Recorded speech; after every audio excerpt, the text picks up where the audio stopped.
নমস্কার বন্ধুরা, আমার জগা খিচুড়িতে তোমাদের সবাইকে স্বাগত জানাই। বন্ধুরা, আজকে আমার রেসিপি ফুলকপির পরোটা। এই পরোটাটা তোমরা সকালের জলখাবার কিংবা রাতের ডিনার যে কোনো সময়ে কিন্তু বাড়িতে খুব সহজ পদ্ধতিতে বানিয়ে নিতে পারো। তাহলে চলো কিভাবে এই ফুলকপির পরোটা আমি বানাই দেখে নাও।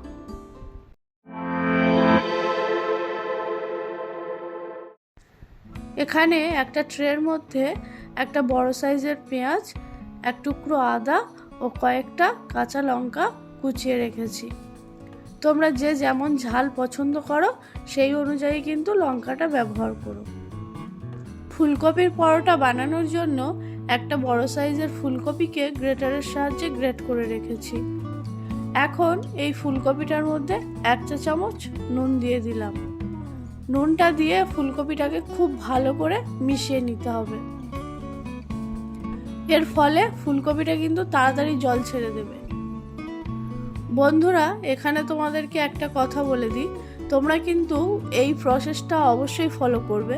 কারণটা আমি বলে দিচ্ছি, এই ফুলকপিতে তোমরা যদি মশলা মেশানোর সময় নুনটা ব্যবহার করো তাহলে কিন্তু যখন পরোটাটা বেলবে তখন কিন্তু ফুলকপিটা জল ছেড়ে দিলে পরোটাটা ফেটে যেতে পারে। আবার ভাজার পরে পরোটাটা তাড়াতাড়ি নরমও হয়ে যেতে পারে।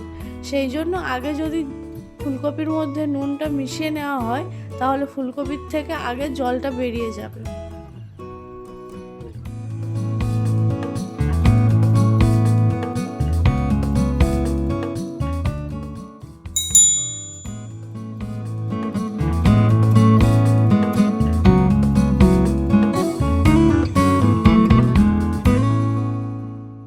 ফুলকপিটাকে কিছুক্ষণ নুন মিশিয়ে রেখে দিলাম।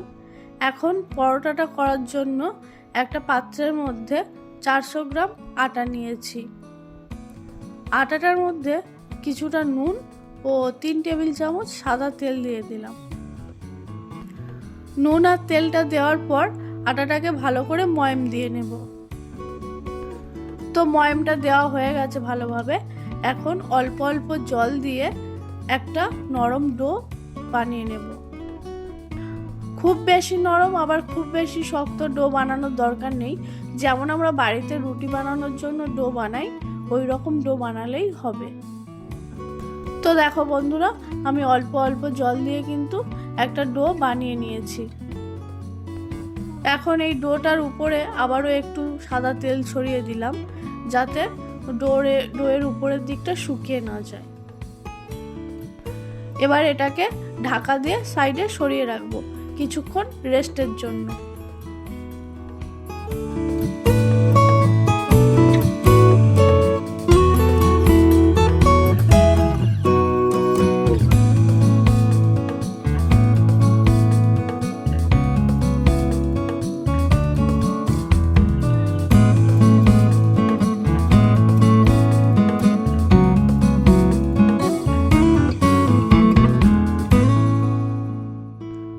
বন্ধুরা, ফুলকপির পুরের জন্য একটা মশলা বানাবো, তাই গ্যাসে কড়াইটা চাপিয়ে দিলাম। কড়াইয়ের মধ্যে 1 টেবিল চামচ গোটা ধনে, 15 থেকে 20টা গোটা গোলমরিচ ও 1 টেবিল চামচ গোটা জিরে দিয়ে দিলাম। এখন এই সব কিছুকে একটু ড্রাই রোস্ট করে নেব।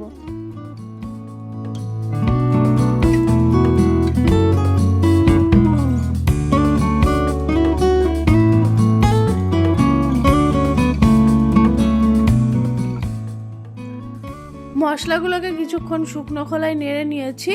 এবার এগুলোকে গুঁড়ো করে রেখে দেব। এবার ফুলকপিটার থেকে জলগুলোকে বের করে দেব। তো বন্ধুরা, সেই জন্য আমি ফুলকপিটাকে দেখো হাতের মধ্যে নিয়ে এইভাবে চেপে চেপে জলটা বের করে দিচ্ছি। তোমরা চাইলে সমস্ত ফুলকপিটা একটা পাতলা কাপড়ের মধ্যে নিয়ে চেপে জলটা একসঙ্গে বের করে দিতে পারো। তোমাদের যেভাবে সুবিধা তোমরা সেটাই করো। তো আমি সমস্ত ফুলকপিটার থেকে জল বের করে দিয়েছি। এখন দেখো ফুলকপিগুলো কি সুন্দর ঝরঝরে হয়ে গেছে।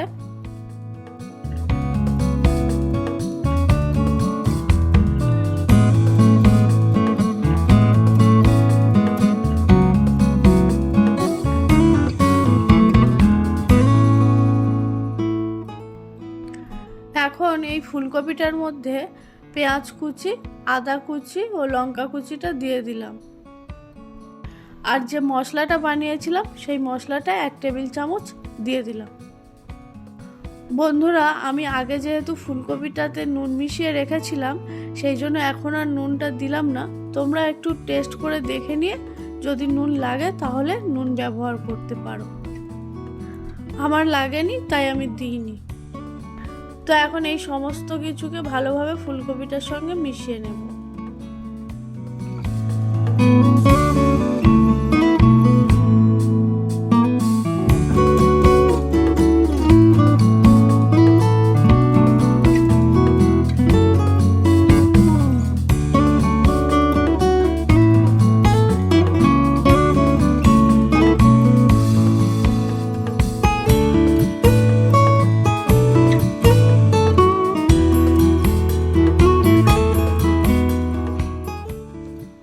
বন্ধুরা, ডোটাও বেশ কিছুক্ষণ রেস্ট দেওয়া হয়ে গেছে। এখন লেচি কেটে নেব। আমি লেচিগুলোকে একটু বড় বড় রাখছি, যেহেতু পরোটা তার উপরে আবার পুর ভরা হবে সেই জন্য।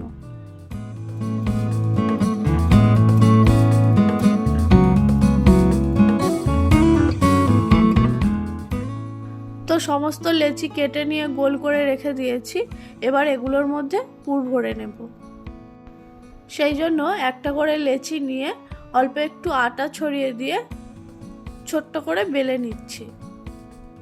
লেচিটাকে একটুখানি বেলে নেওয়ার পর ওর মধ্যে বেশ কিছুটা পরিমাণ পুর ভরে দিলাম, যতটা পরিমাণ ওর মধ্যে ধরবে।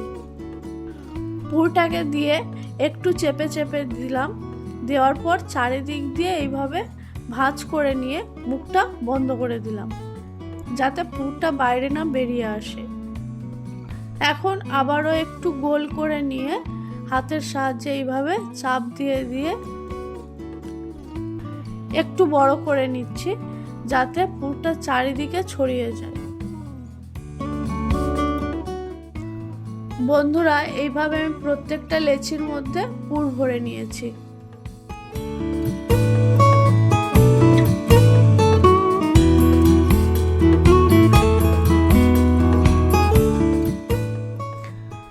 এখন পরোটাগুলো বেলে ভাজার পালা। বন্ধুরা, পরোটাগুলো কিন্তু বেলার সময় খুবই হালকা হাতে চাপ দিয়ে বেলতে হবে, না হলে পরোটাটা ফেটে যেতে পারে। তো দেখো, আমি একটা পরোটা বেলে নিয়েছি, এটাকে প্রথমে ভেজে নেব। সেই জন্য গ্যাসে একটা তাওয়া বসিয়ে দিয়েছি। তাওয়াটা গরম হয়ে গেছে। এবার পরোটাটা শুকনো তাওয়াতে দিয়ে দেব। আগে পরোটাটার মধ্যে তেল না দিয়ে রুটির মতো এপিট উপিট ভেজে নেব। যখন দেখছি পরোটাটার উপরে একটু পোড়া পোড়া ভাব আসছে, সেই সময় আমি একটা পিঠের উপরে তেল দিয়ে দিলাম। তেলটা দিয়ে আবার উল্টে দিলাম, দিয়ে আবারও অপর পিঠেও তেল দিয়ে দিলাম, দিয়ে পরোটাটাকে খুব ভালোভাবে ভেজে নিচ্ছি।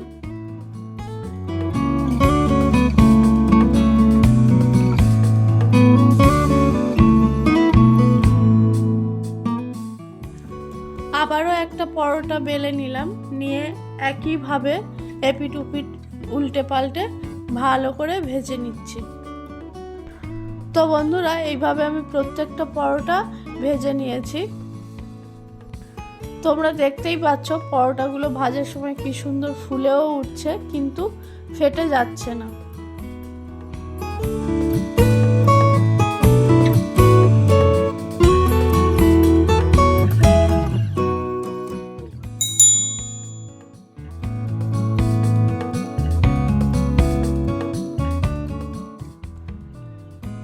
বন্ধুরা, ফুলকপির পরোটা কিন্তু আমার একদম রেডি।